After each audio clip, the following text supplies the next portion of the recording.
नमस्कार. Simply Manisha YouTube चॅनलमध्ये तुम्हा सर्वांचं खूप खूप मनापासून स्वागत. आज आपण दुधापासून दही आणि दह्यापासून कढी कशी बनवायची ते पाहणार आहोत. चला तर मग रेसिपीला सुरुवात करूया. मी इथे 1 ग्लास दूध घेतलेलं आहे. 1 ग्लास दूध मी कोमट करून घेतलेलं आहे. आता ती मी एका बाउलमध्ये ॲड करते. काचेच्या किंवा मातीच्या भांड्यामध्येच तुम्ही दही लावा, त्यामुळे दही छान लागतं. आता ते मी त्याच्यामध्ये 1 चमचा दही ॲड करणार आहे आणि ते व्यवस्थित हलवून एक रात्रभर मी ते असंच झाकून ठेवणार आहे. तुम्ही बघू शकता किती छान घट्टसर दही लागलेलं आहे. त्या दह्यालाच मी आता तांदळाचं पीठ लावून घेणार आहे, जेणेकरून गुठळ्या होणार नाहीत. आणि त्यानंतर आपल्या गरजेनुसार जितकी आपल्याला कढी करायची तितकं पाणी ॲड करून घेणार आहे.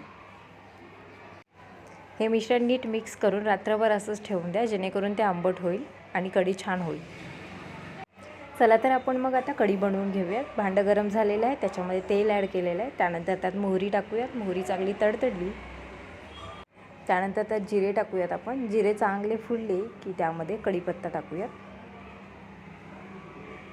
कढीपत्ता तेलामध्ये भाजला गेला की सुगंध फार छान येतो. त्यानंतर आपण लसूण ॲड करूयात. नंतर एक हिरवी मिरची, त्यानंतर हळद ॲड करूयात आपण.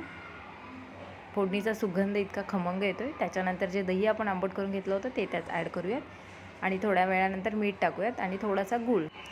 गुळामुळे कढीला खूप छान आंबट गोड अशी चव येते. कढीला छान उकळी येऊ द्यात, म्हणजे ती फाटणार नाही. थोडीशी कोथिंबीर टाकून घेऊयात, म्हणजे कढी तयार होईल. आता ही कढी तुम्ही गरमागरम भातासोबत किंवा खिचडीसोबत खाऊ शकता. तुम्हाला व्हिडिओ कसा वाटला कमेंट करून नक्की सांगा. व्हिडिओ आवडला असेल तर व्हिडिओला लाईक करा आणि पुढील रेसिपीसाठी चॅनलला सबस्क्राईब करा.